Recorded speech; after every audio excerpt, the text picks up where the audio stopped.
Good evening and welcome to the Tony Kinnett cast here on the Daily Signal, nationally syndicated first on 93 WIBC. We have election results that are flying in as quick as possible. So the Senate race for the Kentucky primary, one of many primaries today. There are Alabama, Georgia, Idaho, Kentucky, Oregon, and Pennsylvania, all with results that are trickling in. Of course, Idaho is going to take a little bit, and Oregon as well, because they're not in this wing of the country. So as for Kentucky, the news I referenced, Andy Barr has been called by, I believe, Fox News as the U.S. Senate candidate to replace Mitch McConnell, who is retiring. Cameron did not win again. This race is called. It's very early, only 5% in, but Fox News is calling that race for Andy Barr.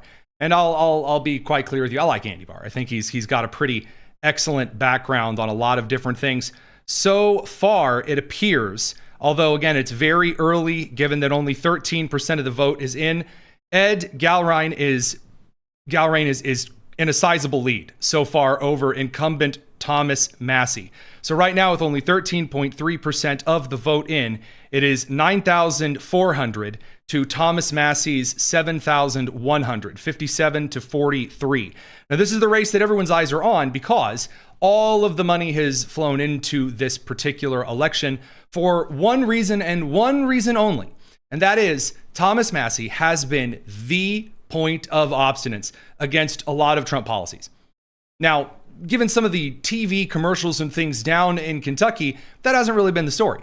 Both candidates are trying to claim that Trump has endorsed them. Both candidates are trying to claim that they're Donald Trump's man. And that led the president of the United States to post this today on Truth Social. Horrible Congressman Thomas Massie put out an old endorsement from many years ago of him by me, long before I found out that he was the worst congressman in the history of our country. I endorsed Ed Gallrein, a true American patriot, which Massie knows full well, so the statement that he put out is fraudulent, just like he is fraudulent. Withdraw your fake statement, Massie, right now, President Donald J. Trump. So that statement that President Trump is referring to, that old endorsement, is back from 2022. So the president really not a fan of Massie for a number of reasons. Of course, Massie has voted along with Democrats on a number of things, from domestic policy, border policy, financial policy, over to foreign policy. And I believe we have a clip. John Cooper, Democrat strategist and the head of Barack Obama's Long Island campaign. So exciting. Anyway, he got the last interview today with Thomas Massie outside of the polls. Here you go. How you're feeling right now? We're going into the final hours here, getting ready for tomorrow. I'm feeling good. The ground game is ours. If the ground game counts for anything, we're blowing it out. My opponent canceled events on Saturday because he couldn't get people to show up, and the optics of it would look bad. We had an event with 300 people on Saturday, and we're doing this little whistle-stop tour, and we're going to the small towns and picking up 100 people at every event. Okay, so a very interesting bout of confidence there from Thomas Massie. He says, hey, Gallrein's canceling events, not a lot of stuff going on there, not looking too super duper. We're pulling events with 300 people. And that brings us to kind of the outside influence here. There is money upon money upon money, tens of millions of dollars that is flowing into this primary for Kentucky's 4th House district. And the reasons behind this and all of the conspiracizing and are the Jews trying to appoint Thomas Massie's replacer? That kind of a thing. It turns out that not only was a lot of money coming outside of the Commonwealth for Ed Gallrein, but also 92% of Thomas Massie's money was also coming from outside the state. And this is a big bellwether primary because it is a sign of, is the House momentum against President Trump going to continue? Or is it going to kind of fall by the wayside in the age of Marjorie Taylor Greene and Thomas Massie going to come to an end? That in part is going to be answered this evening. Now, as far as Massie on the congressional record, which between you, me, and Dupree, I think is probably going to play the biggest role in this election. Again, what did Massie actually go out and vote for? And then what did he say about his colleagues when he disagreed with him? This was answered by, of all places, somebody that Laura Loomer, who, to be transparent, I'm not a huge fan of, sent someone to interview him, and this was his response to that. So, Congressman, in the last 2 weeks, you repeated AOC's talking points on Venezuela, and Jasmine Crockett has retweeted you. When will you change your party affiliation to Democrat? Leading question, to be fair, right? When are you going to change? You're awful. When are you going to change your leading party to Democrat? Okay. So after the leading question out of the way, and we're going to talk about that a little bit later this evening. Don't take that as an endorsement or a decry, just obvious where it's obvious. Here's his response. I thought you knew. I vote with Republicans 91% of the time. And the 9% I don't, they're taken up for pedophiles, starting another war, or bankrupting our country. Okay. Calling so I mostly vote with them, except when they're being pedophiles. Probably not the move to go with.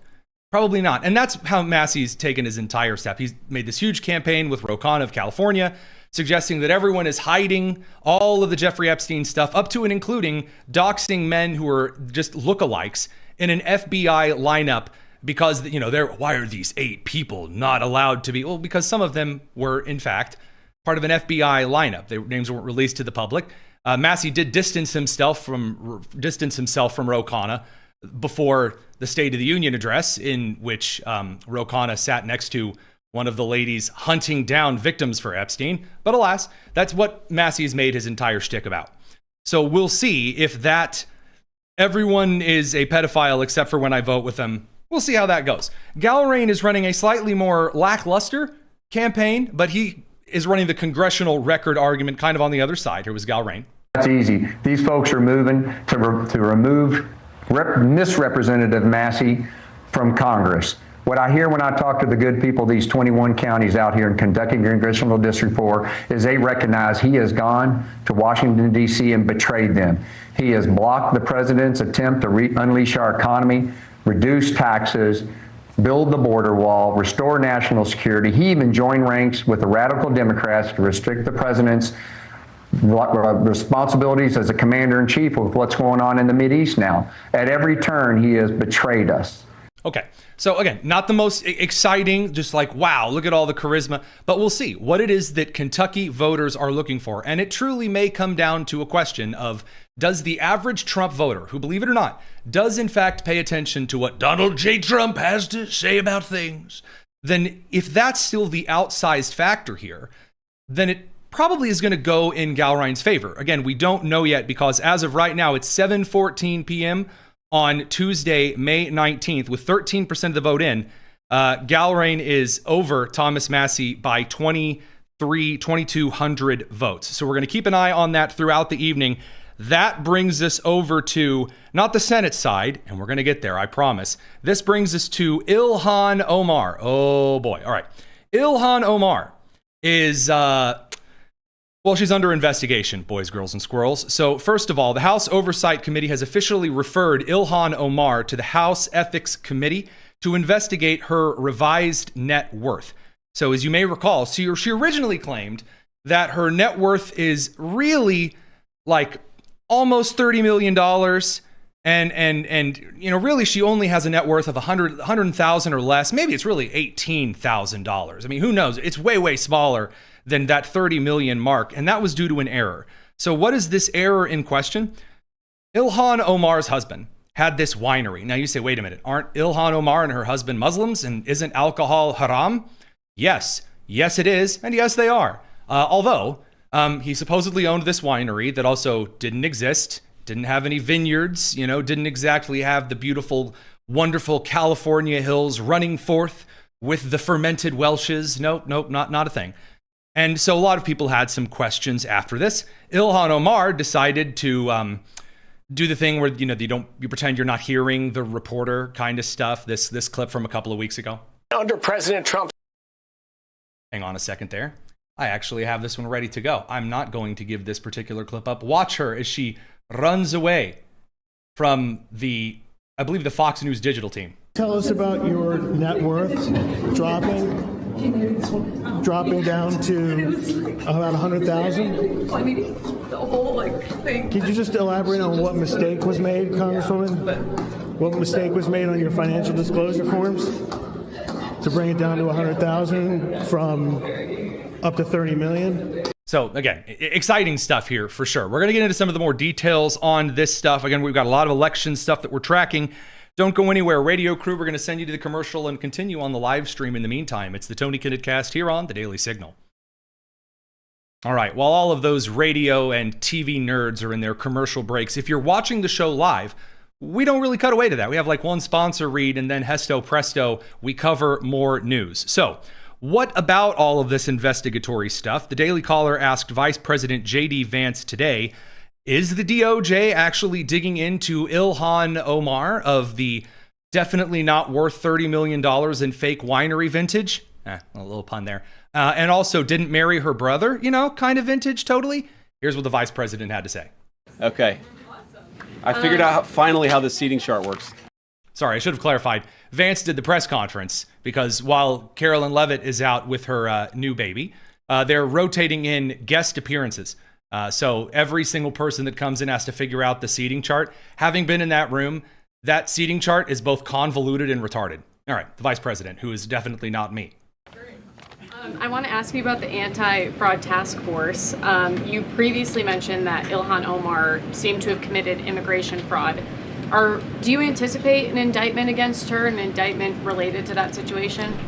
Yeah, so Reagan, I don't want to prejudge an investigation. I mean, you read the things about Ilhan Omar and about, who she married and whether she didn't marry this person or that person. It certainly seems like something fishy is there, but everybody's entitled to equal justice under the laws. So we're going to investigate it. We're going to take a look at it. If we think that there's a crime, we're going to prosecute that crime. By the way, when it comes to looking back over the wonderful, great times of prior political news, this is how you answer that question. This is a politically correct. I don't mean politically correct as in Hollywood's politically correct. I mean, this is the correct way to politically go about answering this question from the administration. Hey, I think some of this stuff is kind of fishy. All right, but everyone's entitled to justice. We're going to investigate it. And if the investigation comes out that she was involved in brotherly, sisterly shenanigans, financial shenanigans, fraud and immigrant fraud shenanigans, or all of the above, we're going to prosecute. That's the way that you answer it. Christy Noam, take notes. So good stuff there from the vice president. What is in this investigation? Well, according to the New York Post, federal investigators and congressional Republicans have been examining the finances of Ilhan Omar after questions were raised about a large increase reported in household wealth. How you've got a couple of $10,000 and then all of a sudden you're reporting a net worth of $30 million. Haven't we all? So these reports focused on financial disclosure filings tied to Omar's husband's businesses, including venture capital. It's amazing how, again, the left is against venture capital until it's time for them to participate in it. And winery interests. Ooh, winery interests. Whose reported valuation ranges fueled claims that the family was worth tens of millions of dollars. So here's what Omar fired back as. She said Omar denied wrongdoing, shocker, and said critics were misrepresenting disclosure forms by confusing total company valuations with her husband's actual ownership stake. Okay, couple of questions here for kicks and giggles. Why did you screw up on reporting your husband's stake in valuation of the winery? These aren't easy forms to mess up. And we've talked about this on the show ad nauseum infinitum, all right? We have discussed that these forms have very clear checkboxes that say, hey, please pay the attention because you need to know what you're doing here when you fill this stuff out. Important for sure. Doesn't appear that she did so. We'll have to see how this investigation turns out. But there is one thing in this article that was rather bizarre. And when I was reading through it, I had my team dig up this article and pull it up for us here. According to follow-up reporting, a prior Justice Department inquiry reportedly began during the Biden administration in 2024. But it had stalled because, quote, investigators had not found sufficient evidence, end quote. Now, this sounds rather strange because there are now a couple of investigations that the Biden Department of Justice began, and then suddenly, like the Southern Poverty Law Center, just erased from existence. Nothing at all. And they claim that it's for a total lack of evidence, but there isn't anything that I have seen so far that suggests this. The original New York Times article actually cites a couple of things that Omar's office says they weren't even asked about. Omar's office said to the New York Times they'd received no official inquiries from the DOJ or the House Oversight Committee, meaning this: the Biden DOJ investigated Omar and then never asked her about it. So now she's under investigation again. We've got plenty of more room, lots more to talk about. Senate stuff, don't go anywhere. Huge votes happening. It's the Tony Kinnett Cast here on the Daily Signal.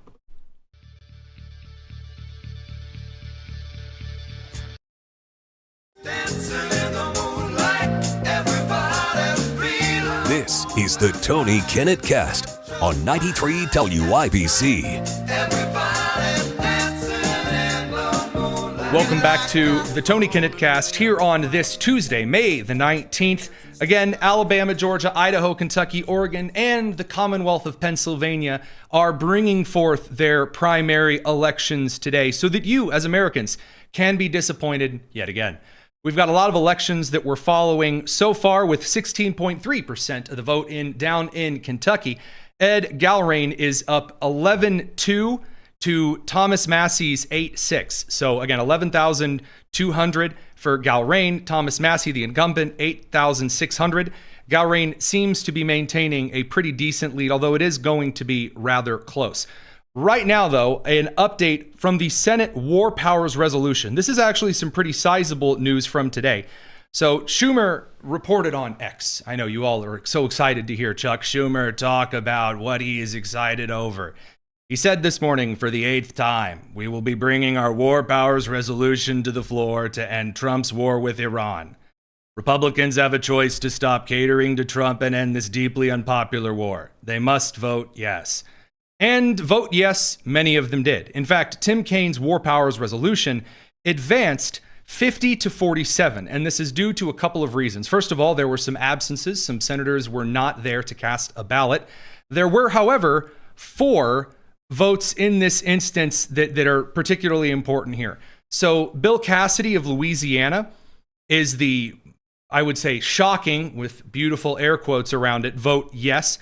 Collins of Maine, Murkowski of Alaska, told you, and then Rand Paul of Kentucky, who, you know, of course. The one Democrat who voted no was John Fetterman. So 50-47, this is now going to advance. It's going to go forward. Is it going to pass the House? Very, very, very unlikely. Now, the reason this is important is that, of course, Senator Cassidy from Louisiana has been throwing his toys in anger since he lost his primary and came in third. Didn't even come in second, came in third. Doesn't even qualify for the runoff election in Louisiana. And Cassidy's mad about it. And so literally just to spite, because up until this point, he said, I'm not interested in this. I support our troops. I support, the current state of radical Islam, permanently ending the OPEC nightmare in Iran getting to threaten to cut off oil whenever it wants, that kind of a thing. Those stated goals. Now he's just mad in general, which is a move for sure. And then Lisa Murkowski and Susan Collins. Now, I have said before, and we'll get to this a little bit later, John Thune, as the Senate Majority Leader, cannot necessarily bring forward a vote to get rid of the filibuster, which is where you need 60 votes to get things through that rule, unless he has a simple majority that wants to get rid of the filibuster. 51 or 50 plus the vice president's vote. I'm actually not quite sure if the vice president can vote on a tiebreaker in rule changes. It's never been done before. I know that. Should work. It would depend on, of course, the Senate parliamentarian who is a lot like Raj from Monsters, Inc. She's always watching. Anyway, so Susan Collins of Maine is in a pretty heated election. And we're going to talk about Graham Plattner, Maine Führer, as he's called, a little bit later. One would think, though, that it would be incumbent on Senate Majority Leader John Thune to put pressure on Collins not to be playing goofy games when she's really in a tighter race in Maine than one might think. And if she's subject to the Anschluss, then maybe she should be a little more careful. That doesn't appear to be how Thune is taking this, and that didn't get any better for Thune. When President Trump finally came forward and endorsed for next week's primary, Ken Paxton, the Attorney General of Texas, over incumbent Senator John Cornyn. And no one had more of a sourpuss face than John Thune. So John Thune came forward to the podium and, well, here you go. Given that you've spent months trying to persuade the president to endorse John Cornyn in the Texas primary, and given that the NRSC has invested heavily to help Cornyn win that primary, how personally disappointed or frustrated are you with the president's decision to endorse Ken Paxton today? Now, hold on. Before he answers, 2 little fun things here. The reporter asks, given that Republican committees have thrown in oodles, canoodles, and toaster strudels of freshly printed funds over to the Cornyn campaign. There's a reason why for that, and it was a miscalculation. I said it at the time. What's your take on this? So the reason I bring that up now, Thune doesn't actually answer this. He goes in a different direction, but I wanted to let you know we're going to come back to that Jen Psaki style. Well, I think you all know my position on this issue. I've made it very clear for months now. And Senator Cornyn is a principled conservative. He is a very effective senator for the state of Texas. But none of us control what the president does. He made his decision about that. That doesn't change the way I feel. I am certainly supportive of, will continue to be supportive of Senator Cornyn and his reelection. How much harder if he made it to get the majority? How much harder? All right, so he's very praiseworthy. He's like, Cornyn is the reliable choice. He's the guy that, we can rely on. He's a very principled, conservative guy. Okay, here's the issue. A lot of people in the country, so what we're seeing right now are a lot of Americans who are starting to care more about Congress. And instead of caring about the House of Representatives or really caring about the Senate in a way that I expected them to, Americans are starting to treat Senate elections like mini presidential elections. It's very strange. It's something that I think is good for the country, because if senators are going to be directly, popularly elected by their states, which was a horrible amendment to the Constitution, then obviously they should be given a lot of attention by their state. The people of Texas appear to be rather annoyed at large with the fact that Cornyn didn't go in and throw a couple of fists. Now, we're going to be talking about this, hopefully, by the end of the week with Senator Ron Johnson of Wisconsin, a friend of the show and a frequent guest. People really expect you as the senator to get out there and do things. And in every state, there's one senator that everyone knows and kind of likes, and they're usually the recent senator that's elected. And then there's that senator in red states who everyone's like, they exist. Okay. They're okay. So, for example, in Indiana, Senator Jim Banks is rather popular with a lot of Republicans. Senator Todd Young is not. Senator Mike Lee is popular with a lot of people in Utah. Senator John Curtis is not. And in the same way, Senator Ted Cruz does a lot of fighting on the Texas side of things. Oftentimes, you don't see Cornyn stepping up to the plate to doing that. And Attorney General Ken Paxton has appeared to overcome quite a bit of baggage that he brought into this. Here he was on Will Cain today, right after Donald Trump gave him that DJT endorsement supreme. And then, of course, when he announced, when supposedly everybody thought Ron DeSantis was going to get it, and Donald Trump was in legal trouble, I showed up with Troy Nehls to be the first two elected officials to show up at his announcement. There was no other elected official there. So we have stuck with him. John Cornyn, at the very same time, was not at his trial, was criticizing Donald Trump, saying he might be guilty, and also suggesting that he should not be our nominee, and that he would go with somebody, that John Cornyn would go with somebody else. I mean, again, looking at the values the president looks for, Cornyn, again, is going to be kind of a boisterous fighter. Now, I'm going to be clear. I've heard all of this before. I've heard all of this before, I mean, I've heard all of the pearl clutching that, Trump has endorsed this it's going to isolate everybody. I've heard this before. And it is only true when there are competent Democrats that are facing off against the Republican. We're going to talk about that over on the live stream, because James Tallarico has been a bet that is not exactly panned out. Radio crew will catch you on the flip side. It's the Tony Kinnett cast. We'll continue here on the live stream. So James Tallarico is who the Republican Senate committees put all of their campaign funding, the Hathaway Strategies groups. You've heard me talk about this before. Hathaway Strategies is one of these Republican advisory strategy firms from Chicago, and their record, it sucks. It does. They're the same kinds of people who say, you're running for mayor in a big city, then endorse abortion and gun control if you're a Republican, because that's the only way that the suburban mom will vote for you. Well, it turns out it's not 2004, and elections are a bit different now in how they're carried out. So one might think that you wouldn't listen to the groups that are consistently putting up losers, and you would put up someone that can both A, not embarrass themselves, and then B, actually deliver an election. So this hasn't always been a guaranteed thing for Republicans. You may remember, obviously, running Dr. Oz. That did not go well in Pennsylvania. Running Herschel Walker did not go well in Georgia. I know some of you disagree with me on this. That's okay. That's fine. Kerry Lake in Arizona. These kinds of things. Running Paxton in this case is different. And the reason it's different is largely in part due to the fact that James Tallarico sucks.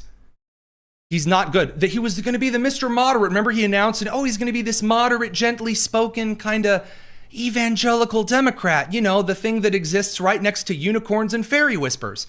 And then once we played 5 minutes of footage of him talking, I think Jesus is trans, and also illegal immigrants should be allowed to do whatever. And honestly, God is non-binary and all of this stuff. It turns out that's really not popular in Texas. And so his chances of bringing out the big voters is diminishing rather quickly. And it turns out, based on the polling, Paxton's not actually polling as poorly as a lot of people think. And that's the real secret to this primary. There are a lot of people that think that, oh man, if we get rid of the Susan Collins, obviously her primary is already over, it's now Susan Collins' time. If we get rid of the moderate person, no one else could possibly win. And it's the same that we saw back in the 2022 midterms as well, where, we had, if the populist candidate isn't on the ballot, then they're not going to win. Neither is true.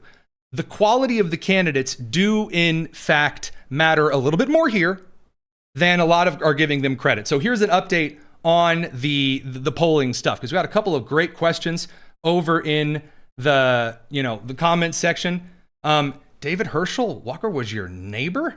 That's wild. Wow, that's a pretty cool factoid. I should stop looking at the live chat during the broadcast. All right, so for Kentucky, polls have already closed. They closed at 6 p.m. Eastern. On the Senate Democrat primary side, Amy McGrath is currently up 43%, the most insufferable woman not running in Indiana politics, but in Kentucky politics. Amy McGrath is up over Charles Booker at 38%. In Georgia, polls closed at 7. The biggest race tonight, and you guys may disagree with me, in the Georgia Senate primary, Mike Collins is up currently 44% to Buddy Carter's 28%. 7% are in. There's gubernatorial primaries on both sides. I'm not going to touch that with a 10-foot pole right now. Why? Well, because I haven't done all of the reading on the gubernatorial primary side. Now, the Daily Signal has a Georgia newsletter and some reporting over there. We're going to be covering that a lot more. But I firmly disagree with covering something that I don't know enough about to give you actual news on. Alabama and Pennsylvania, polls close at 8 p.m., 26 minutes away. Idaho, polls close at 10. Oregon, polls close at 11. So we'll get to some of that stuff in a bit. Before we get there, a little bit of the Capitol Hill updates from Rob Bluey. We'll cover some of the Iran developments. The British are getting involved. Yay. And a lot more. Don't go anywhere. It's the Tony Kinnett Cast here on the Daily Signal.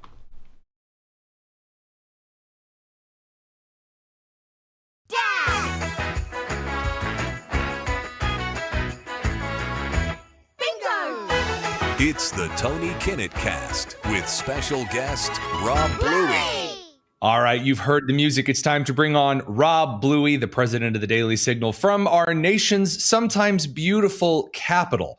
We've got a lot to talk about. We really could just run through the field on all of the things going on. The vice president, big press conference today. Tell us some of the things that we can kind of expect on the fraud investigation side from the administration. Well, you bet. So, Tony, as I'm sure that everybody remembers, Caroline Leavitt is out on maternity leave after giving birth. So the White House has a rotating crew going through and doing the press briefings in her absence, as opposed to having somebody step up into that role. So the vice president, obviously, as you indicated, has a pretty prominent role here when it comes to the fraud investigations that are going on in places like California and Minnesota and in places like Ohio, which our very own Mehek Cook and Rebecca Downs have covered for the Daily Signal. This is an area where I think the vice president can hopefully show some great progress. Waste, fraud, and abuse has always been one of those talking points that you hear particularly from Republican presidents. I mean, sometimes Democrats bring it up too, but they never seem to really fully get their hands around how to solve this and put in place some controls to prevent abuse in the future. And so Vice President Vance, obviously with political aspirations of his own for 2028, has an opportunity here right in his home state to show that he's been able to make a difference. And I think it's the next step in the iteration of DOGE, which obviously had big aspirations for what it wanted to cut and make reforms to government. Well, let's actually see things happen. And that's going to be a combination, I think, of both the executive branch and what JD Vance is doing, and then Congress putting into law to make sure that these things and abuses don't happen in the future. Well, you started mentioning a couple of states in the middle of the country. Let's actually tackle a few of those, shall we? Obviously, of course, you have Massie's primary today. Those results are already finished by the time we're airing this, so I'm going to button my lip on that matter. But we see, of course, President Trump also endorsing Ken Paxton. Finally, we also see, of course, Bill Cassidy losing his primary. It looks like, at least from Texas to Louisiana, the Senate's going to be an interesting place, even more so than it already has been for Republicans over the next couple of months. Over on Capitol Hill, what are your first thoughts and insights here? Well, Tony, this is the president's announcement today was a long time coming. I mean, we were expecting something shortly after the first round of voting took place in Texas, and the president decided to wait until a week before the Texas vote takes place on next Tuesday, May 26th. Obviously, this is a big boost to Ken Paxton, who was already showing a strong performance. The president always wants to be in the court of the winner, and that's I think, ultimately what he was waiting to see here, and he's probably feeling fairly confident that Ken Paxton's going to pull it out and defeat John Cornyn. John Cornyn is somebody who I covered when I first came to Washington to cover Congress. I believe he was first elected in 2002. He's somebody who's had his run-ins with the conservative movement in the past, but in this particular case, tried to tack to the right and take some positions, most recently on the Save America Act, that I think we're trying to shore up some of that conservative support. So I'm not sure if he'll go the same way of Bill Cassidy, but it seems to be headed in that direction. But Tony, you're absolutely right. The Senate is going to have a markedly different look when they reconvene in 2027. And that's because not only do you have a changing cast of characters among Republican senators, but you also have this new polling out from the New York Times and Siena showing that Republicans are underwater by about 11% on the generic ballot. Now, some people say that's an outlier, but usually when you have that percentage as big as it is, that could spell trouble for some Republican incumbents like John Husted in Ohio, or Dan Sullivan in Alaska, or Susan Collins even in Maine, which didn't seem like a race that was necessarily going to be that competitive when Graham Planter was the presumed Democrat nominee. So I obviously diving into Graham Plattner is just the wildest dive into a dumpster that one could look for. Our intern Andrew has been providing updates on this dossier because the story is just getting worse and worse and worse as this election unfolds. And this kind of brings around an idea of what it is that in order to energize Americans to vote for Congress, first of all, you need a miracle. But saving the miracle to energize Americans about voting for Congress, you would think they need some things to go to bat for Susan Collins for in Maine on the Senate side, or on the House side, voting for any member of the Republican House. What do you think, based on some of the research that you're seeing, some of what our colleagues are writing over at the Daily Signal, what is it that Americans are actually looking for Congress to take a swing at doing between now and November? I've asked this question before, but these do change from time to time, so that's kind of why I hit you up for the update. It's a great question, Tony, and I think it's for as much as the Republicans accomplished last year with the One Big Beautiful Bill, and it was important to do that at the time they did, because the executive branch needed time to implement all of the changes to the law, particularly tax law, and Americans saw some of the benefits, particularly when it came to their tax returns this spring. The problem is that you have so many other elements of Trump's agenda that just simply have not been legislated yet, that are waiting for Congress to do something.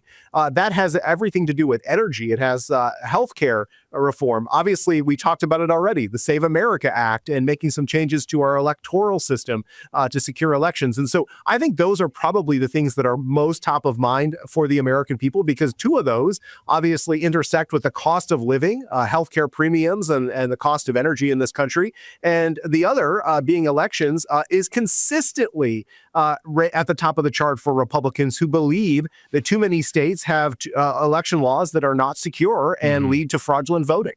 So the last factor that I wanted to dive into with you really hinges around what a lot of the larger corporate structure is doing in regard to its relationship with Congress and the White House. And it's something that we've been taking a closer look at the Daily Signal is kind of big tech swivels around into rather interesting positions. I know Hans-Georg Weiss, the leftist Swiss billionaire, has been pumping money into kind of the anti-AI side of things, and some companies that used to be considered like big enemies of the right have now been trying to make amends.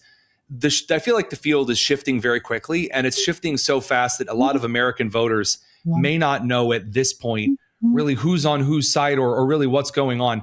Are there any telltale signs, anything that, when you kind of put your ear to the ground there in DC, which I wouldn't recommend, the streets are not exactly very clean. When you do put your ear to the ground, though, what are you hearing regarding the administration and its kind of moves toward both tech and manufacturing, because those go hand in hand these days? They do, and it's one of those conflicting points, because obviously a lot of the manufacture that's happening in this country is around the construction of data centers in communities, which a lot of residents are opposed to. They don't want them in their backyard, and so you do have this conflict. Now, the Trump administration has generally taken a hands-off approach, and they've told the states, and our Elizabeth Mitchell has done a lot of reporting on this. This is an issue that we want to address at the national level. States should not get involved. Now, that runs into some conflicts that conservatives generally believe that federalism and states should be a laboratory of democracies. And so I think it is, as you indicated, an unsettled issue. What I'm watching, and what I think all of us here in Washington, D.C. will be interested to see, is how do some of these big players in the AI space decide to spend their money in Washington, whether that be on lobbying or for political causes or perhaps certain political candidates, and how that ultimately shakes out as we head into the next presidential election, which is just going to be right around the corner. Well, these things I think are deeply fascinating, because these are going to be the groups that are bringing forward policy proposals for the executive branch side of things. And committees are really where everything is going to get sliced and diced over the next couple of weeks. Rob Bluey, president of the Daily Signal, thanks for giving us a couple of insights. I know it's a strange time with a lot of things shifting under your feet, but we'll be back next week for a little bit more. Thanks, Tony. It's always great to see you. All right, radio crew, we're going to send you guys over to the commercial side of things. Before we do, though, it does appear that Ed Gallrein is starting to pull away pretty comfortably here. About 7,000 vote lead now. With some of the stuff coming in, we're going to keep track of it over here on the live stream. See you guys on the other side of that commercial break. It's the Tony Kinnett Cast. All right, before we get over to some of the updates on, again, this whole Senate War Powers resolution and where that leaves things with Iran, on some of the Kentucky primary results then and of themselves, you should see some of the major network coverage. It is, for a lot of those, all the way from The Atlantic over to MSNBC, MS Now, whatever you want to call them, the candidates are a lot of the groups that have endorsed Massie because it would be a thorn in the side of President Trump are not exactly having a rather great time at the moment. And Ed Gallrein seems to be outperforming almost in all of the districts you're seeing so far, with the exception of the small district you just mentioned. And the question mark here in Oldham County, just because, Massie did a little bit better with that update. But again, Massie needs to be winning there, not coming close. Well, we have you all night. And if people are wondering what's that big stick, that's the Kornacki cam. Oh, excellent. I mean, the big stick. I'm so excited. Thank you very much, NBC News. So, again, there's some other stuff. The chart guy on MS Now is currently pointing out that Massie isn't delivering in the suburbs of Cincinnati and then Louisville, where he's going, where he really needs to. But again, we'll get to that here in a couple of moments. Actually, no, I think producer Josiah has come through. We have this for you right here and right now. So really good stuff. Thanks to my producer crew, who's doing an excellent job of pulling some of these things here for us on the show. Excellent. Bizarre, to be fair, but some excellent stuff. Check it out. Up to a quarter of the vote now in Kentucky for here. What we just got, a big one here. We said that third county right outside Cincinnati, where Massie, the pressure really is on Massie to start producing some numbers here. We're getting the early vote from there. And you can see, again, it's a continuation of this trend. Gallrein leading by 9 points in that early vote here. And again, remember, right next door in Kenton, this is where the night started. Gallrein leading there. And in Boone, the biggest in the district, Gallrein leading by 15 points there. Now, you don't hear me calling anything yet, and that is for a couple of reasons. Number one, because we use kind of a blend of the AP and the decision desk headquarters, along with a couple of other minor outliers that don't normally play into local elections like this for our results. And number two, because it's not been called yet. I mean, I'm going to hold my tongue better that I wait a little bit and I don't impress you with the first call in this per instance and then not be proven wrong later.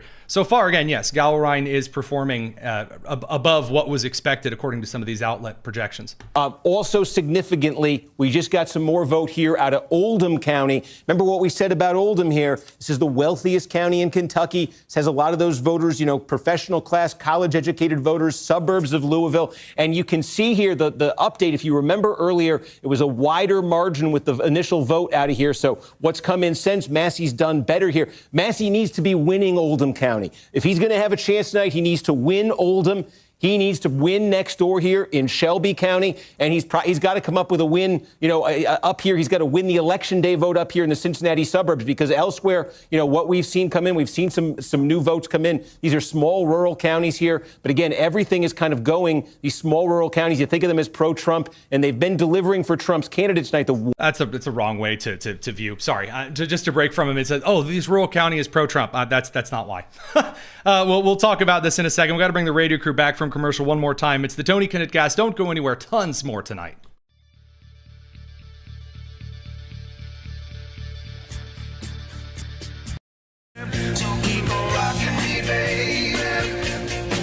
This is the Tony Kinnett Cast on 93 WIBC. All right, we've got plenty to discuss tonight. We're keeping an eye on the primary election in Kentucky's 4th. We're keeping an eye on those Pennsylvania polls, the Georgia polls, which are, again, starting to deliver some things, but we're not quite there yet for the deep dive. So Georgia closed at 7 p.m. Eastern. We've got Alabama and Pennsylvania at 8, and then Idaho and Oregon out there at 10 and 11 Eastern, respectively. So let's dive into some of the other big news here, because there's plenty to touch on. If the Senate War Powers Resolution has now advanced 50 to 47, is it finally going to make it out of the House? And does this mean that we're going to see some type of move from the president either to speed things up or try to back things down? So far, it doesn't appear that the Trump administration is trying to hustle things up. I don't think they were expecting that Bill Cassidy was going to flip today. But at least as far as the current situation stands, according to the Wall Street Journal citing 3 U.S. officials, the United States seized an Iran-linked oil tanker in the Indian Ocean overnight. Per the report, the tanker in question, the Skywave, was targeted by U.S. sanctions subordinate to Operation Economic Fury. The Majestic X and the Tiffany were also seized by the U.S. in the Indian Ocean back in April.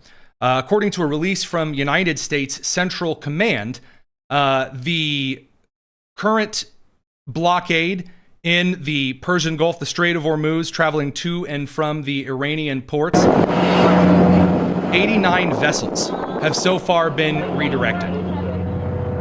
And this involves a lot of helicopters getting up close and personal and delivering a little bit of kinetic love, or love taps as the president has referred to them. So U.S. Central Command has suggested that Hamas, Hezbollah, and the Houthis are cut off from Iran's weapons supply and support. So far, that appears to be true. In the House, the Central Command, again, Admiral Bradley Cooper appearing before the House, was a really bizarre series of moves from the Democrats. So, again, to kind of talk about how things should be carried out with prestige and grace and all of those things, principles, as they say. Normally, you don't attack those who are actually serving in the positions. You attack the politicals. So in an administration, you have those who are hired to a position or promoted on the military side because they are considered officers with dignified service. And then you have politicals, those who are appointed, who are nominated and confirmed by the President of the United States and the Senate. The politicals are usually who's up for the old slice and dice on the committee side. It's not usually normal, at least it wasn't until the last decade or so, to start going after normal members of the military because they serve under Commander-in-Chief Donald Trump. So Democrat Representative Seth Moulton whose hobbies include being a thumb and being the target of a meme about Jimmy John's. That's another story for another time.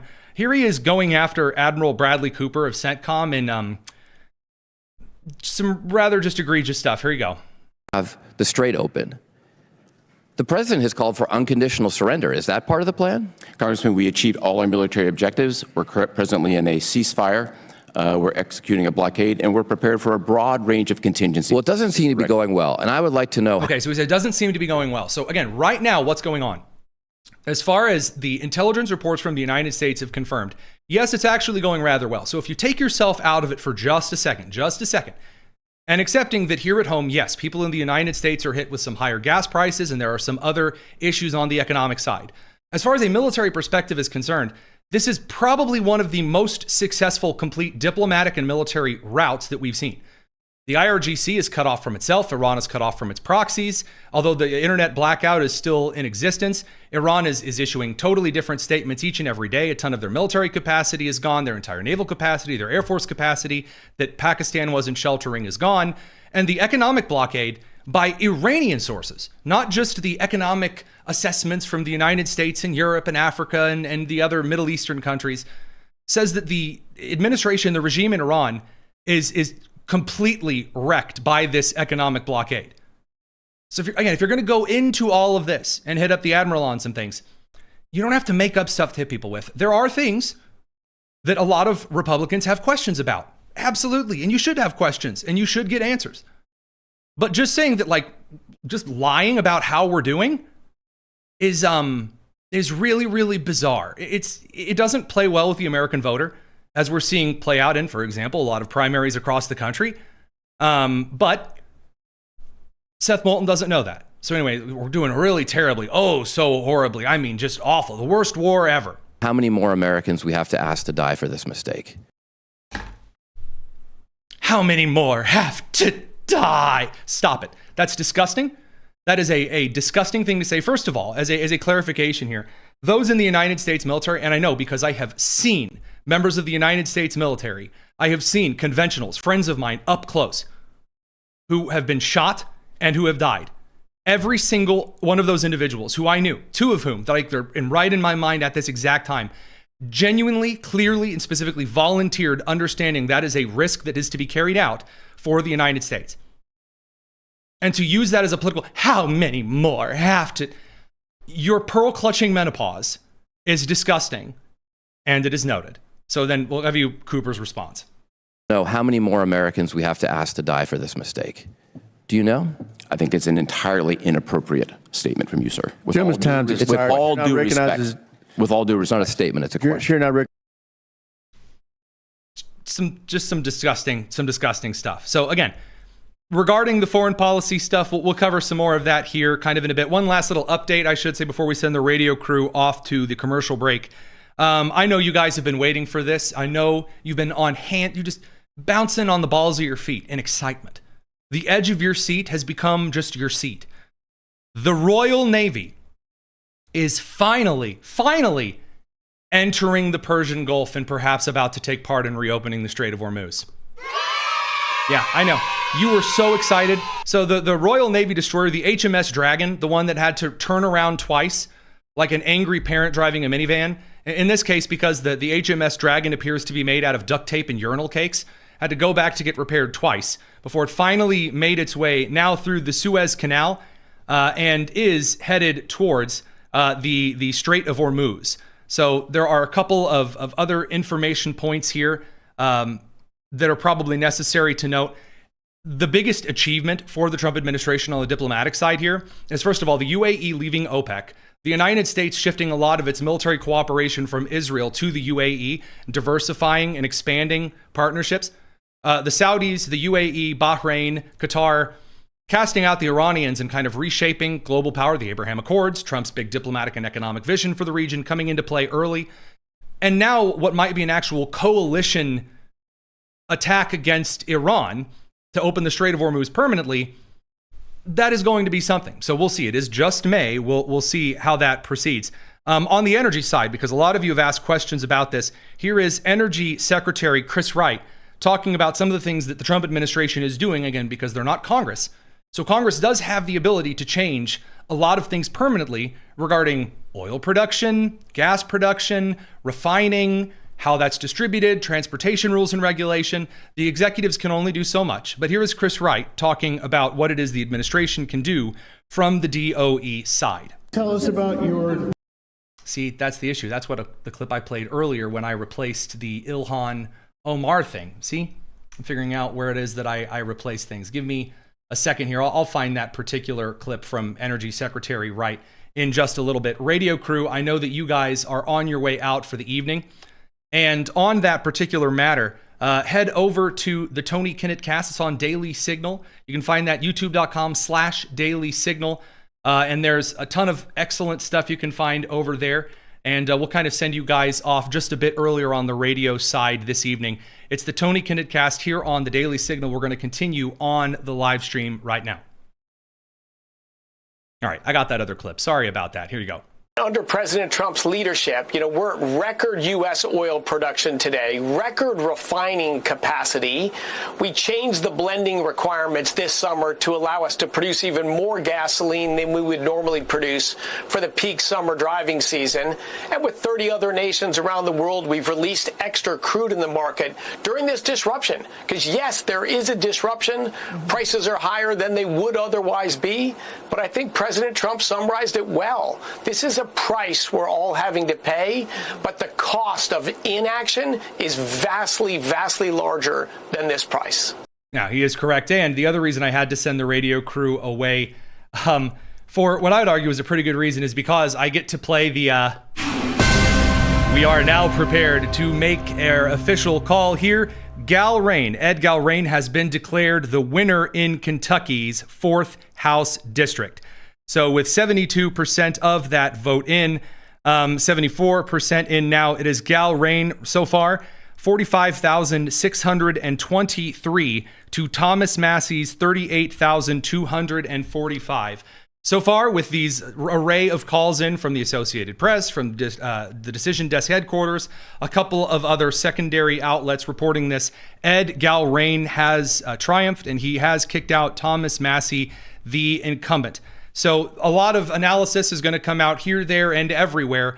I'm going to step in right up front and point out, as far as the NBC graphist, election analyst, whatever, was saying, he mentioned, well, these rural counties are really coming out for Trump.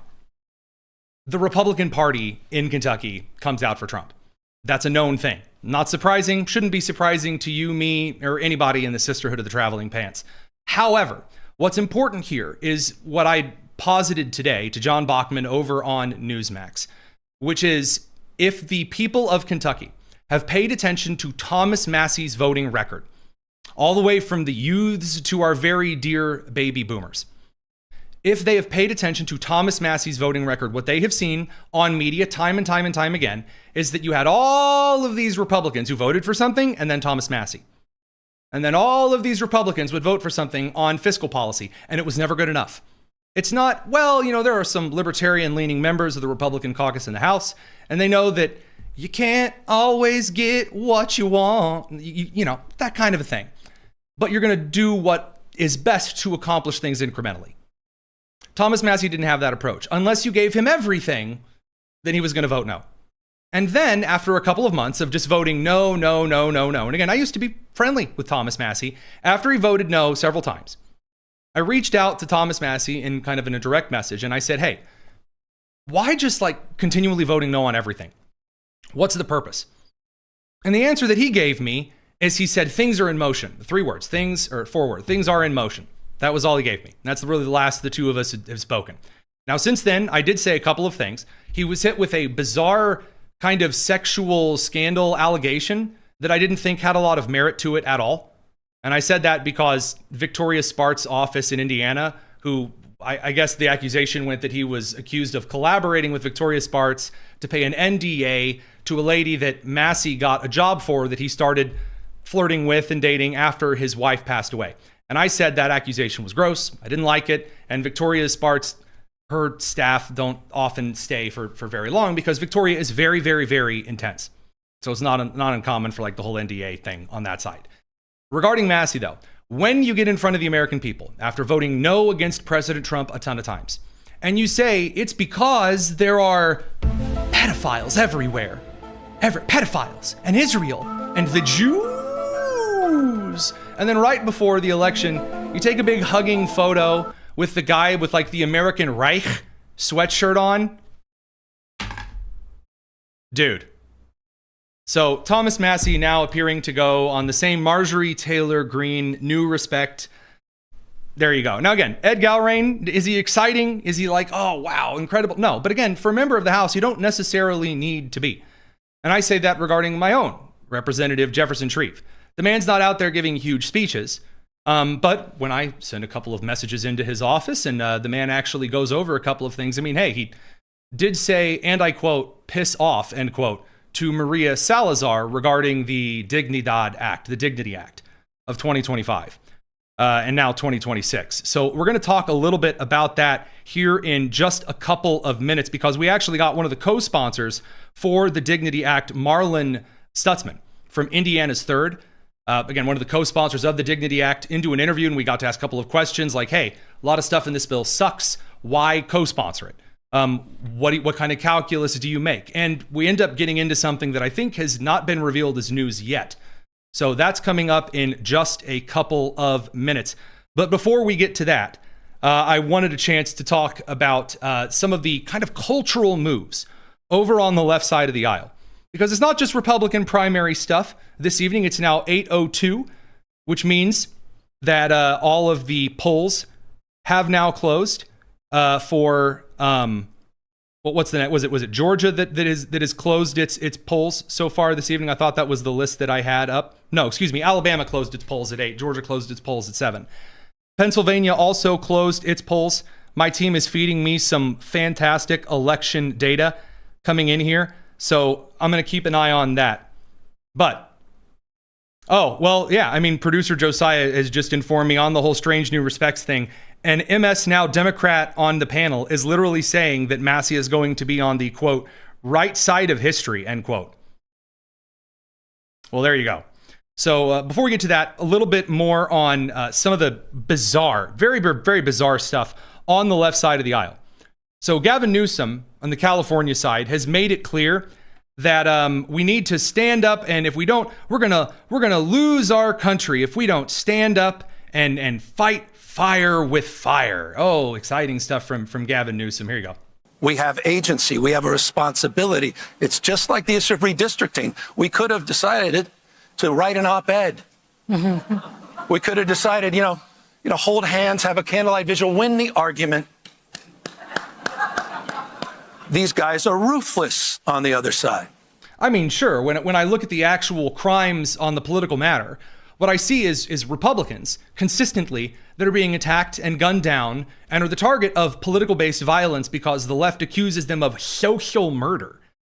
I mean, as we're going to get to here in a second, you have guys like Graham Plattner, who, while pushing this really bizarre LGBTQ plus 2IA stranger agenda kind of a thing, you've got the openly calling for violent revolution.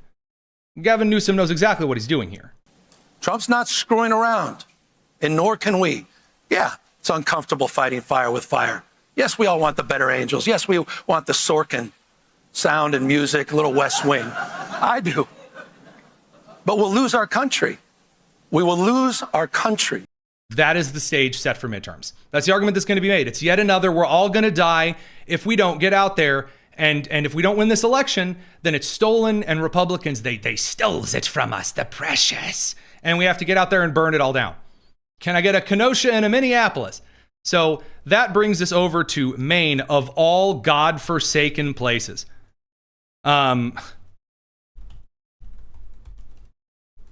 Graham Plattner is just a real special character. So we've talked about him a little bit on the show before. This is the guy who Elizabeth Warren has chosen as her golden pony boy here. I'm here today because I've just endorsed Graham Plattner for Senate in Maine. Yeah, the lady who's considered awful by everyone, and especially those of us who are actually Cherokee and not 1,124th whatever nonsense. So this is their new golden boy. This is who's going to beat Susan Collins in Maine, which, again, given Susan Collins' record, not exactly thrilling. Should be a pretty simple tactic. Instead, Graham Plattner is who the Democrats are putting forward, who has some of the most insane, easy to knock down baggage that one could possibly find. And the Democrats have been suckered into going with this man because he fights. He gets out there and he fights. Well, what's the kind of stuff that he gets out there and fights? Well, he echoes a lot of the same nonsense that we heard coming from Representative Massie in Kentucky. Like right now, the Trump administration breaks the law every single day. The Trump administration does not use funds that have been appropriated by Congress, by law. The Trump administration has started. By the way, that whole thing that the Trump administration is using appropriated funds illegally, that's not true. I mean, really, I sat down, and I'm usually pretty skeptical when it comes to the Trump administration using money every which way from Sunday correctly.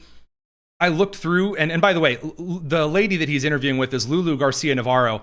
I had the opportunity to sit next to her on a CNN panel less than a month ago, and we got a chance to actually talk about her interviews with Graham Plattner that were upcoming, and then with Tucker Carlson.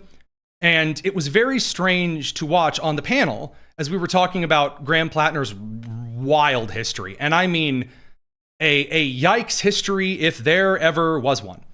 It was a bit fascinating for me to see Lulu essentially go from, well, I mean, you know, he's kind of a Democrat. Shouldn't we kind of, you know, stand up and stick together, to watching him say these things? What I would call an unconstitutional war overseas in Iran. You know, the Trump administration has been sending ICE out to terrorize American communities and murder American citizens with, at this point, no accountability. What I want to see is a creative use of constitutional power. Okay, a creative use of constitutional power. Again, the same thing. You blend Thomas Massie with Gavin Newsom together. Really bizarre stuff. There you go. Now, Graham Plattner gets a lot worse, and you can see this in a different Lulu interview over at the New York Times. There are controversial statements also on social media. You posted over 1,800 comments under the username P Hustle from 2009 to November 2021, and some of them are objectively concerning. You said rural Mainers are racist and stupid. You said that sexual assault victims should take responsibility for themselves. This all came out in the national press. Yeah. Why didn't you disclose this stuff first? I mean, we did. We released all of the comments. You did not, by the way. I mean, when people came to us, they're like, "Oh, we've got a couple little ones," and we were like, "I mean, there's a lot more than a couple." So we just put everything out there. You did delete them though before the campaign launched. I deleted them a while ago. All right. So they were. We actually came forward after we were caught with everything. Then we released it. So what are these things? I mean, just some bizarre, very weird things that are rather concerning. So again, this guy again with his totem cloth tattoo that he can't say. He said, "Oh, we all got him when we were in the Marines." He can't list any of the other guys in his unit who got this supposed tattoo. And we couldn't even list anyone from his unit in general, because he's also called the Marines like a terrible organization, this violent macho organization, all this other nonsense. And PTSD totally made him like say racist stuff. And also in one March 2017 post, Plattner responded to a discussion about nostalgic military smell. And guys, there's a lot of nostalgic smells when it comes to the military. There are some that everyone, I mean, the awful cancer-causing smell of burning, just the burn pits. I mean, the smell of an Afghani Haji Mart is something you'll never quite forget. While that air conditioner that's that 18th generation air conditioner is trying its hardest to keep up with the day outside, that kind of a thing. You know, and then the same owner who calls everyone colonel, no matter what rank. Anyway, so like those kinds of things, they are endeared to you. Here's his like big nostalgia thing. The smell of like porta potties. He says, and this is a rather gross thing. So he's like, I still have to jerk off every time I sit in a porta. The blue water smell conditioned me. So saying that like you feel the need to masturbate whenever you're in a porta potty, nope. That's going to be a no from me, dog. Ew. Also, people have been mocking this all day because, it's kind of really creepy and disgusting. So who comes out to defend him over this? Senator Ruben Gallego of Arizona. I'm not joking. He said, did Fox News even talk to any grunt or deployed Marine before they posted this? If the goal is to make him more relatable to veterans, then mission accomplished. Guys, I know. There are a lot of times where there are those who are in service or have been in service, whether contract or conventional, that have participated in gross things that are kind of commonly understood. Guys, running around and saying, oh, hey, I do the really weird, nasty thing is not endearing. It's not endearing. The whole Amy Schumer style of comedy where you run out there and like, what's really disgusting? My vagina. And then like, you're supposed to clap for that? Is that like supposed to endear people? Ugh. Gross.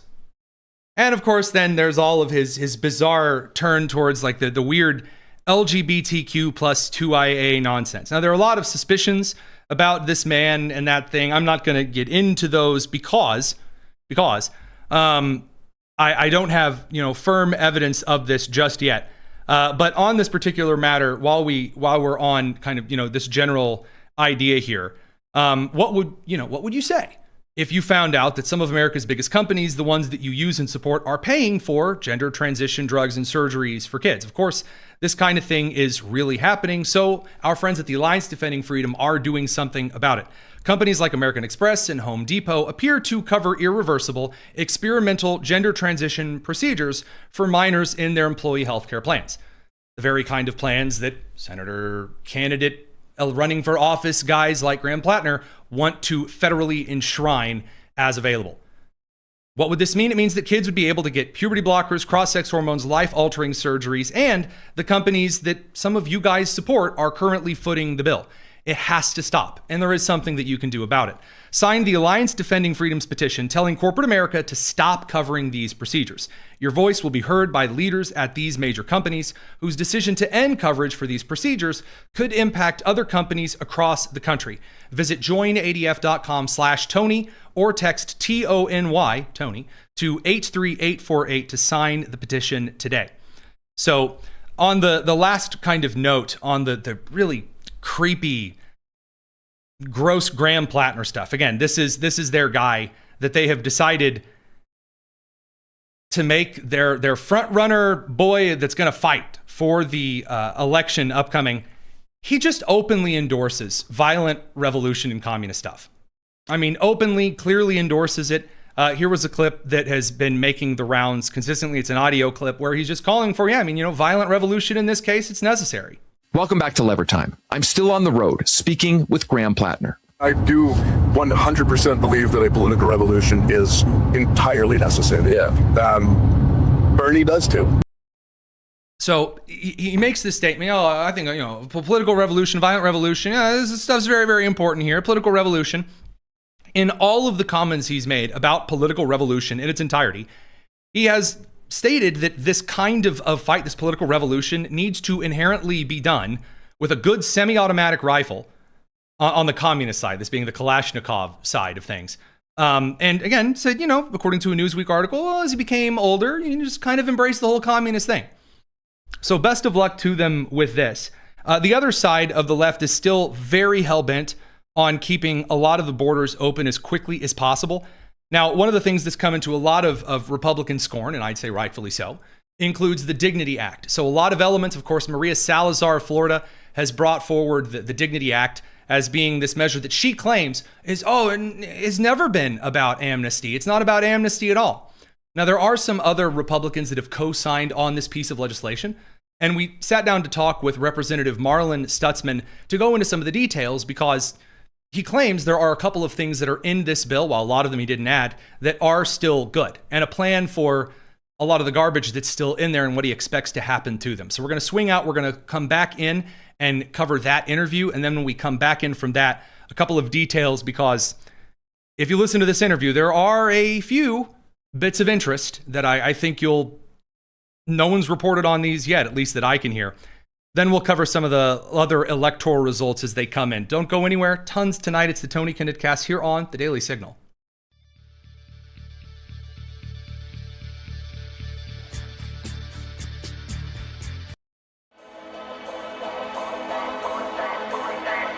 It's the Tony Kinnett Cast on 93 WIBC. We go over to Representative Marlin Stutzman of Indiana's 3rd. Good to have you, Representative. Great to be with you today. Thanks for having me. So there's a lot of stuff that we can dive into. I haven't seen a ton in the last couple of weeks on some of the Dignity Act stuff making its way through committee. I know there's a lot of contention on this. What's the status of that bill kind of at the moment? And is it going to get brought up, or is this kind of going to fade away?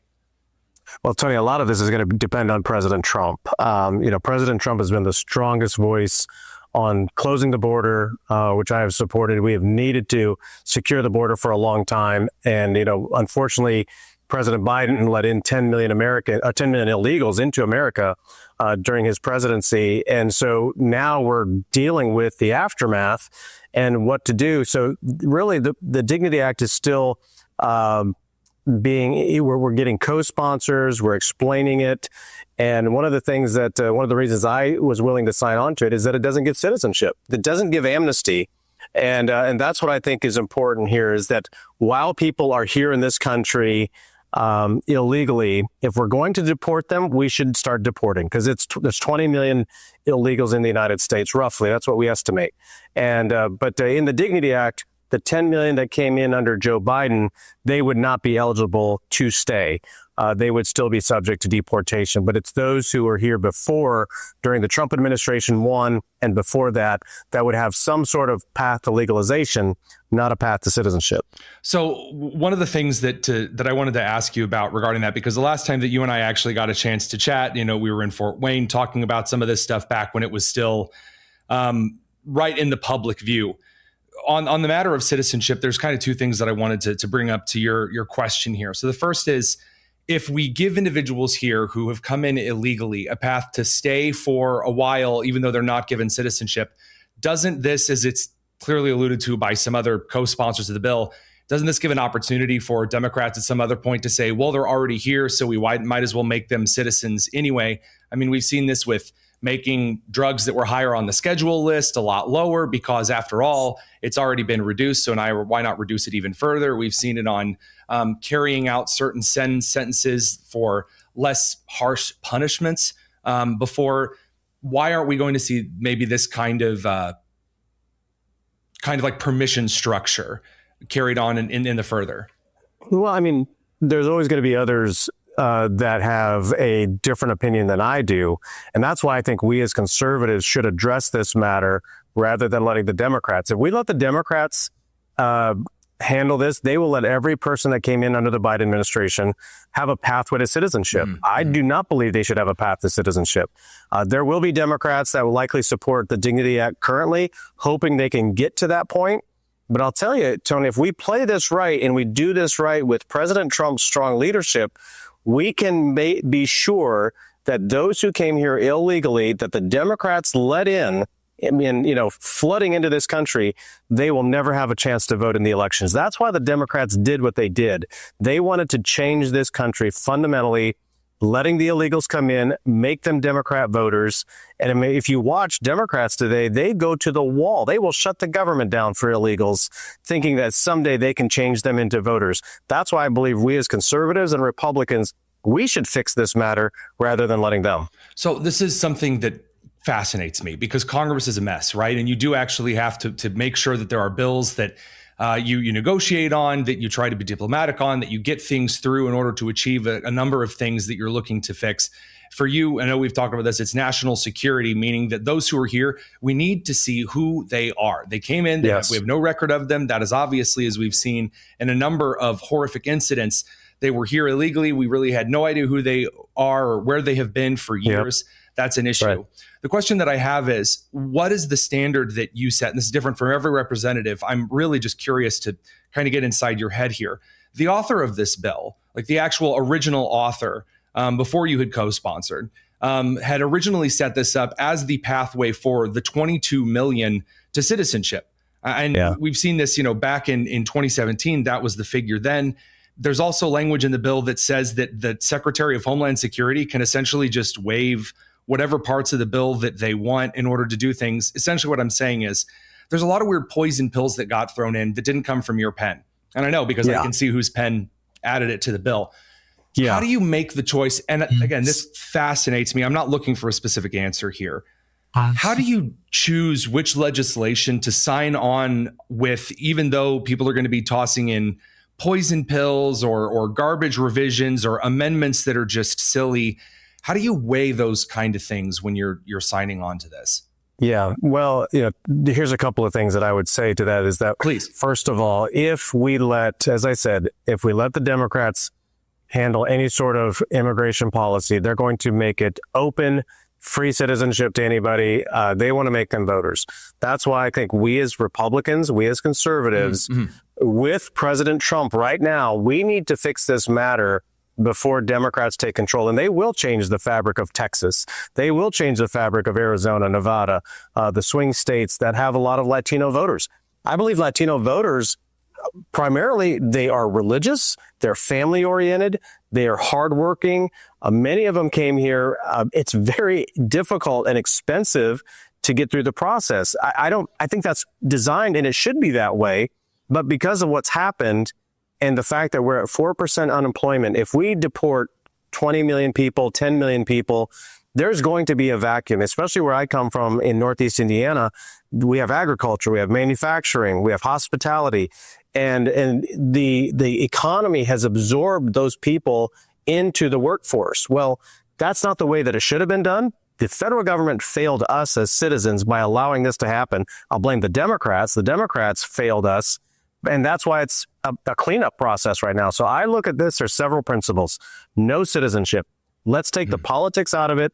No ability to vote ever. And yes, could a Congress down the road change that? Absolutely. But that's why I think we need to step ahead now and get in front of this before we do let another Congress change it to open up for citizenship and for voting. But also, the federal government needs to handle this matter. I had 4 men who were killed in Indiana, in my district, by a truck driver who was from Ukraine, who was illegal. He wasn't even supposed to be in this country. He got a CDL. He got a driver's license in Pennsylvania. And so if we're going to let states, sanctuary states like California, Pennsylvania, and other states, Illinois, New York, they'll all do it. They'd be happy to do it. If they do it, then we're going to have a patchwork quilt of people who are here illegally. We don't know who they are, why they're here. Do they have criminal backgrounds? The federal government and us as conservative Republicans, we need to fix this and not let the liberal Democrats. I think that one of the bizarre things that I've seen in this entire situation that's unfolded is almost kind of this false bifurcation, kind of an either or. The idea that obviously we're on a ticking clock. Yes, if Republicans don't solve the immigration system now, then when the other hands are on the wheel, it's going to be a disaster. Absolutely and clearly correct.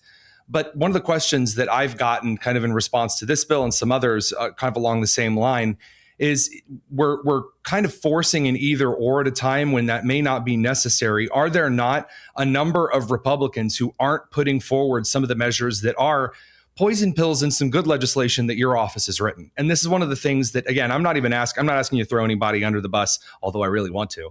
This is one of the things. Give me some examples. I'd be happy to talk about that. Yeah, sure. So one of the positions here, and I'm just looking through my notes here because I didn't want to just show up and talk from the hip here. So one of the provisions in the bill does not allow immigration customs enforcement to carry out deportations, not just, at areas in your polling places, but a number of institutions. So anywhere that social welfare may be given out, and that includes places that sell based on EBT. I mean, so like all convenience stores and grocery stores and schools are now off of. See, you didn't write that. And I know you didn't write that. So it frustrates me to see like actual decent measures that I understand that are worthwhile in cataloging and orienting being written with, again, as I already mentioned, as I already mentioned, the Secretary of Homeland Security essentially being able to decide on a whim that someone doesn't qualify to be deported. I mean, these are bizarre things. How do you argue about these things behind closed doors in the author? And is there a point that it would become so egregious that you might pull sponsorship, like that kind of thing? I would say right now that the Department of Homeland Security is making decisions daily on people that they're not deporting, that are here illegally, because they are arresting people who are here illegally and they're going through a process and they're not deporting them immediately. Mm-hmm. And so I think that's already happening. I don't like that language. I don't think that the Department of Homeland Security director should have that sort of power. They need to follow the law that we pass. And that's the thing, is the bill moves through committee and then gets to the floor of the House, or of course goes to the Senate.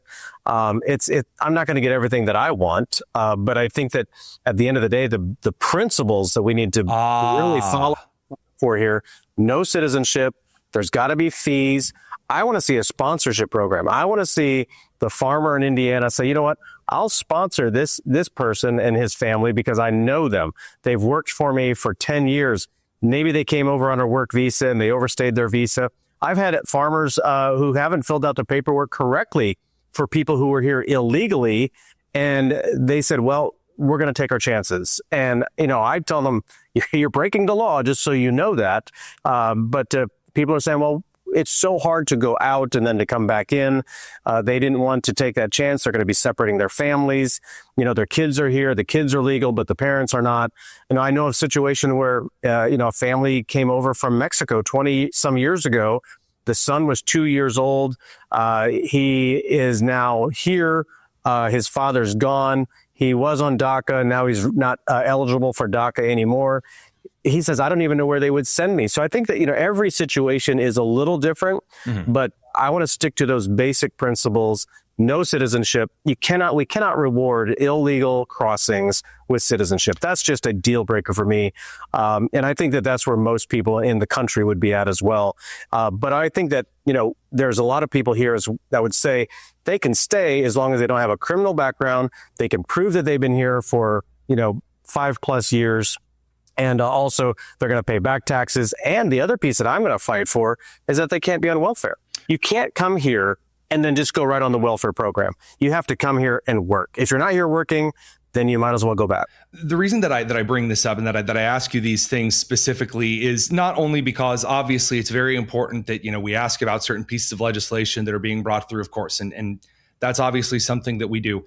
But I will, admit to being deeply fascinated by how the strategy works when it comes to putting a bill forward, signing on to a bill, because in this case, as you've discussed, actually expecting that some of the worst in this bill is going to be cut off or cut out by committees and then the House floor as it moves through.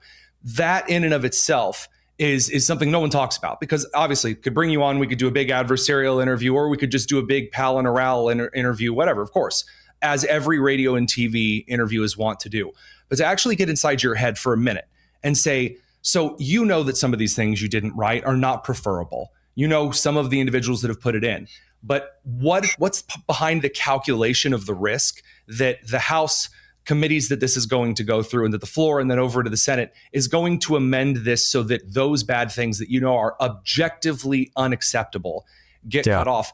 That's fascinating. It is. And that's valuable because it gives a little bit of insight to why decisions are made past the Facebook rumor mill, if that makes any sense at all. Sure. No, absolutely. I mean, one of the things when I first started looking at the Dignity Act, previous drafts of the bill had citizenship as a part of that. And I told Congresswoman Maria Salazar I absolutely would not sign on to the bill. But she wanted my support because I told her of the situations that I have within agriculture and manufacturing, the economic side. And I want to try to find some sort of solution here. But if we agree as a country that we want 20 million people deported, then that's the decision. And I will support that decision. But I think it's very difficult to deport. We've deported about 2 million so far. The other thing that I would point out is and it was President Trump made such a great line, I think it was maybe during his State of the Union to Congress, that we have had basically zero illegal crossings at the border. And he said it wasn't that we needed new laws, it was that we needed a new president. So President Trump has proven, along with our amazing Border Patrol, that we can control the border. We're the greatest military in the world. We're the greatest country in the world. We can surely control our own borders. Democrats don't want that. Republicans do. Let's control our borders. And then those who are here in the country illegally, they need to be processed. We need to know who they are. They need to be registered, because if they're here illegally without any proper documentation, they're going to have fake IDs, and they're going to end up causing problems across the country. And so if someone commits any crime, they should be arrested, whether they're a citizen or not a citizen, either way, and then they can be processed accordingly. But that's why I think the federal government has to continue to follow this out and say, okay, now if we're going to deport as many as we can. And again, the Dignity Act requires all those who came during the Biden administration to be deported. They would not be eligible for the process. It was only for Trump 1 and before, which is estimated to be about 10 million people. But that's why I think, inside my head, I am not going to support any sort of pathway to citizenship. I will support something that, with a work sponsor, if they're people that are here working, they cannot be on welfare.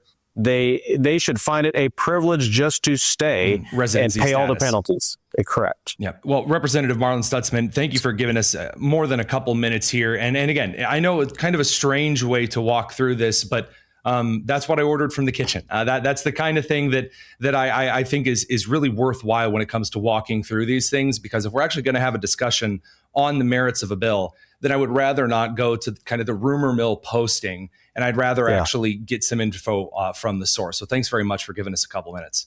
Absolutely. Thanks for having me on. All right. So a couple of things here. Now that we're back live, it's 8:32 p.m. Eastern on Tuesday, May the 19th. Okay. So couple of comments, couple of questions on what's going on, because it's not particularly received super well, and not surprisingly so. So a couple of answers to your questions that have been coming in right up front. First of all, why do the interview? Why not adversarial? You guys obviously know, if you've joined us before, you know that I despise the Dignity Act. I don't like it. I don't like most of it. So why do the interview? Why not, spend the time, get Representative Marlin Stutzman on, and then say, well, why are you awful? Kind of go through and say, why have you done all of these things? Because all of those clips and all of those things already exist. I wanted to know something that I have always wondered. When you have a Republican who makes the decision to sign on to a bill like this, what's the purpose? What's the reason?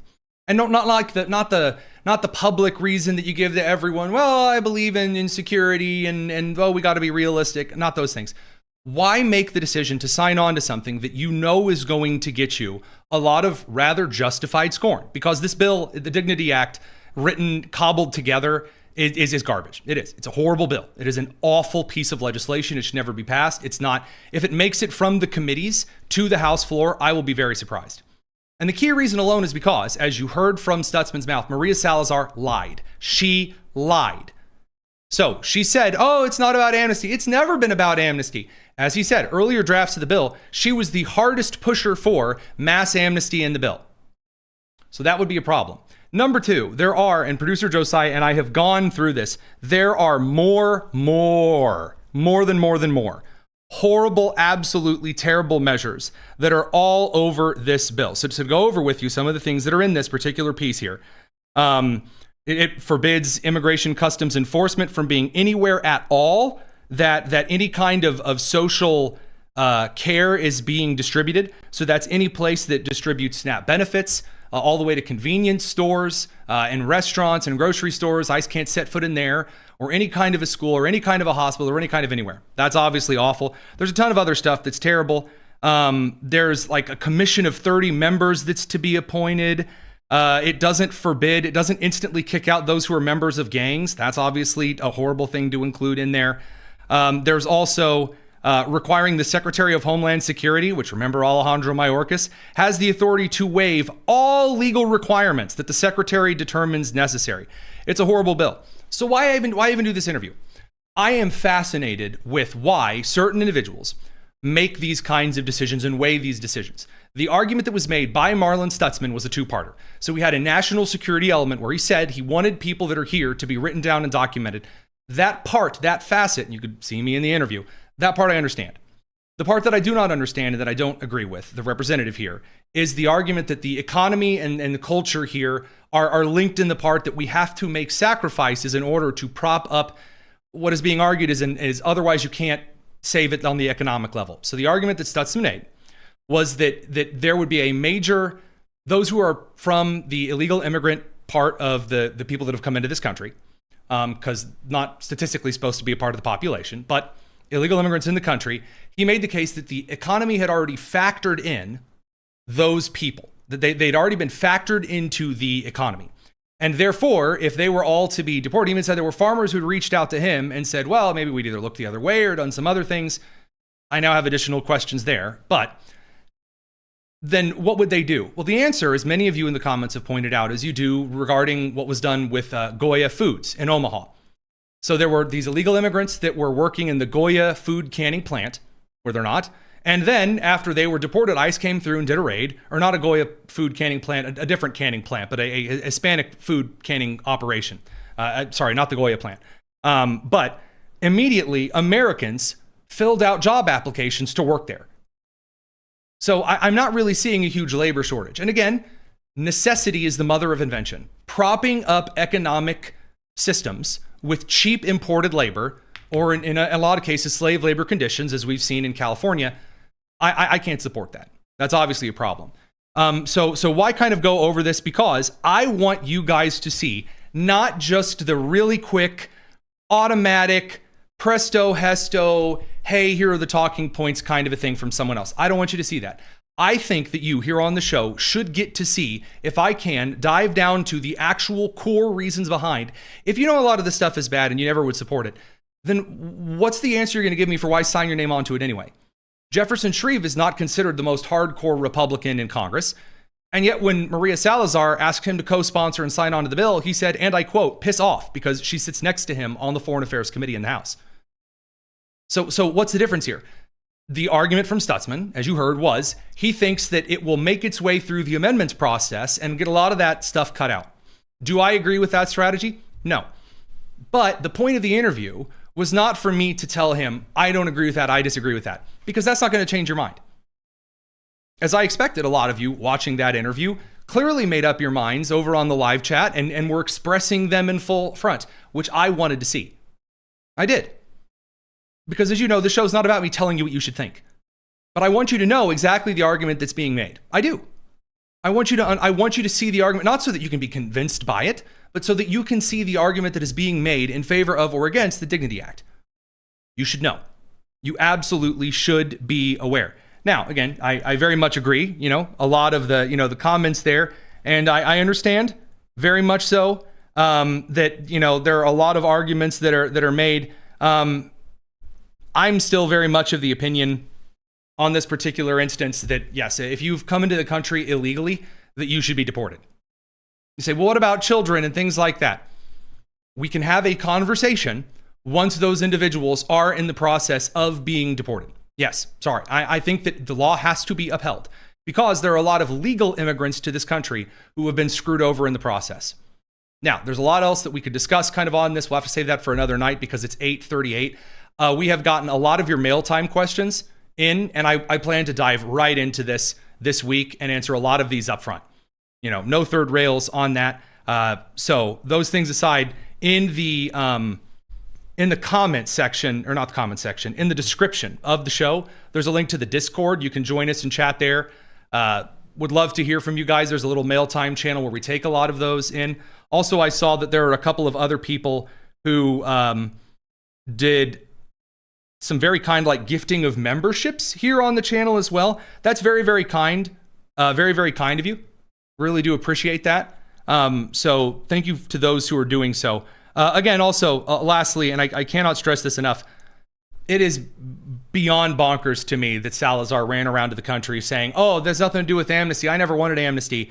And then earlier drafts of this bill included just direct amnesty to everyone. I mean, I'm not surprised, but it's some shocker stuff. Okay, on the primary update side of things, courtesy of the excellent data dives of producer Daniel, who just graduated with his Master's of Economics. Again, another fine congratulation or two to our producer Daniel. Again, as a reminder here, Thomas Massie has lost. The Trump-backed Ed Gallrein defeated the 8-term incumbent in Kentucky. Trump's already celebrated on Truth Social. Big hurrahs in place. Andy Barr wins the GOP Senate primary to replace retiring Mitch McConnell. He beat Daniel Cameron after Trump endorsed Barr, and then a third candidate pulled out of the race with an ambassadorship offer from the president. In Georgia, the GOP Senate primary is still developing. Mike Collins leads 41 to 28 to 26, but a runoff is very likely on June 16th. No Trump endorsement in that race. Of note, several Cobb County and one Fulton County precinct stayed open late due to a police manhunt and poll pad issues. A Fulton County election staying open late? Wow. How about that? So then forward there, Pennsylvania Governor Josh Shapiro wins his uncontested primary. Stacey Garrity on the Republican side wins her primary election for the gubernatorial uncontested. Yeah. The Pennsylvania House races, PA 1, 7, 10, and 3, not in that order. The results are still coming in, and obviously it's very critical for House majority. Alabama Senate governor results still incoming. And then, of course, as you may remember, Idaho closes at 10 p.m. Eastern, Oregon at 11 p.m. Eastern, and Oregon is the mail ballot state. So yeah, I'm not sticking around for that nonsense. Oh, for the love of God. Apparently, Thomas Massie's little concession included a nice little Israel and the Jews joke. What? Same with Cassidy. You don't have to embarrass yourself in a primary, but Thomas Massie, here's his concession. Again, getting out in front of the crowd and saying things. Again, don't particularly recommend it. I think we might have to grab this from another source here. Oh, there we go. Thomas Massie and his concession. Here it is. I would have come out sooner, but I had to call my opponent and concede, and it took a while to find Ed Gallrein in Tel Aviv. Get it? Because of Israel and the Jews. Good one. I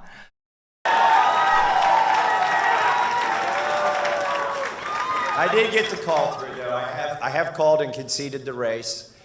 We've been honorable the whole time. Nope.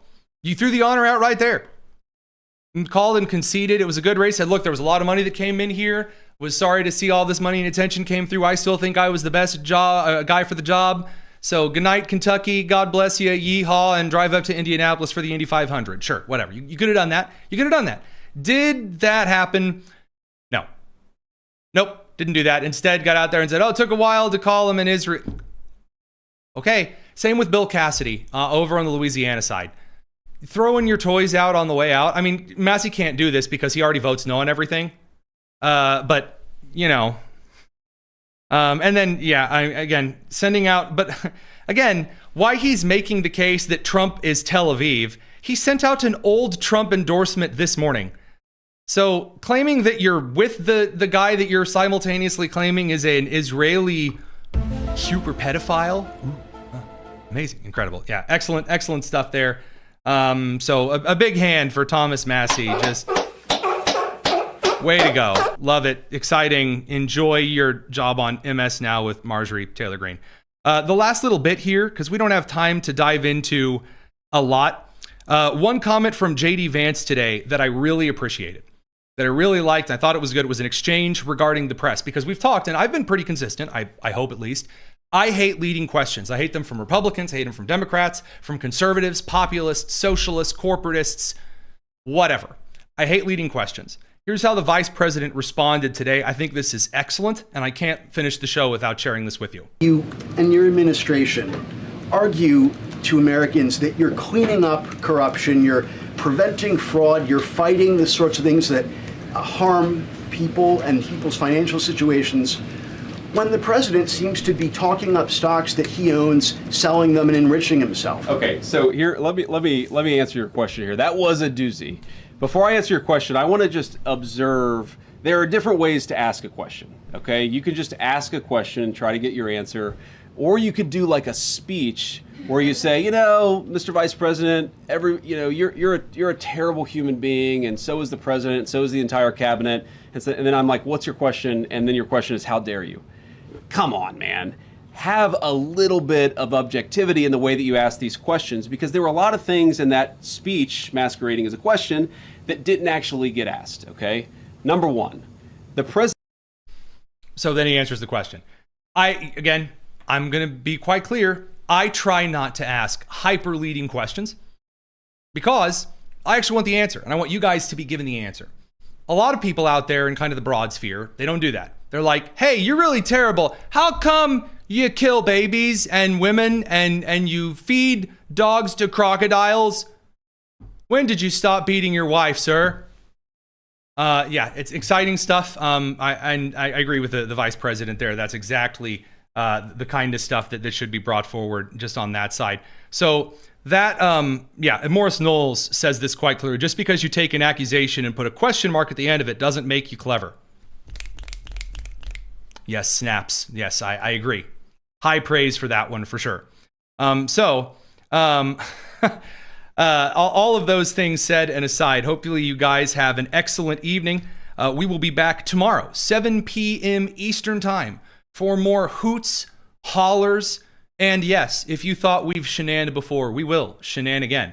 It's the Tony Kinnett Cast here on the Daily Signal, nationally syndicated, first on 93 WIBC and Dignity Act free.